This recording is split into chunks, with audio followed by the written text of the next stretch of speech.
সরকার ডিপোজিটারদের interest পুরোপুরিভাবে দেখবে।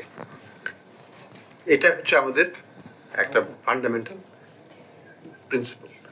সেটার সাথে সঙ্গতি রেখে আমরা যখন দেখছি যে কোনো ব্যাংকে যদি কোনো তারল্য সংকট সৃষ্টি হয়, আমরা পুরোপুরিভাবে তাদের পাশে দাঁড়িয়ে যাচ্ছি এবং সেখানে তারল্য সহযোগিতা আমরা দিচ্ছি।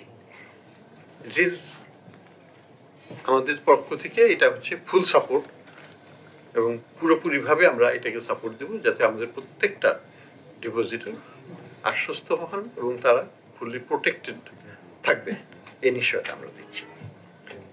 এই কনটেক্সটে আমরা ইনিশিয়ালি ইতিমধ্যেই 22,000 কোটি টাকার উপর আমরা দিয়েছি এবং আমরা মনে করি যে এটাই যথেষ্ট হবে, প্রয়োজনে আরো দেওয়া যাবে, কোনো অসুবিধা নেই। কিন্তু আমাদেরকে এই ব্যাংকিং খাতের এই যে একটা চলমান একটা এক ধরনের অস্থিরতা, সেই অস্থিরতাটা আমরা থেকে বেরিয়ে আসতে চাই, আমরা সামনের দিকে আগাতে চাই। যে কারণেই অস্থিরতা সৃষ্টি হোক না কেন, আমরা সেটাকে পুরোপুরিভাবে ট্যাকল করব, সময় লাগবে কিন্তু করব।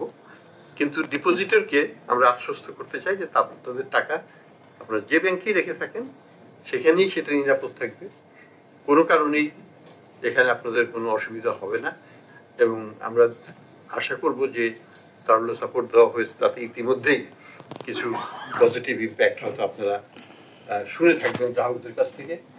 আপনারা হয়তো ইতিমধ্যেই কোনো ব্যাংকে যেও থাকতে পারেন, যদি নাও যান রবিবারে যাবেন, গিয়ে দেখবেন যে ব্যাংকের ব্রাঞ্চগুলোতে কি অবস্থা হয়। এবং আমি আশা করব যে প্রত্যেকটা ব্রাঞ্চে আপনারা দেখবেন যে মানুষ তাদের টাকা নিয়ে যেটা চাচ্ছেন সেটা নিয়ে যেতে পারে। এই সাথে আমি আবার এটাও বলবো যে দেশের বা পৃথিবীর কোনো দেশে ব্যাংকিং খাত টিকে থাকবে না যদি সব গ্রাহক এক হাতে টাকা তুলতে চায়। কোনো ব্যাংকের পক্ষেই কোনো দেশেই এটা টিকে থাকা সম্ভব না।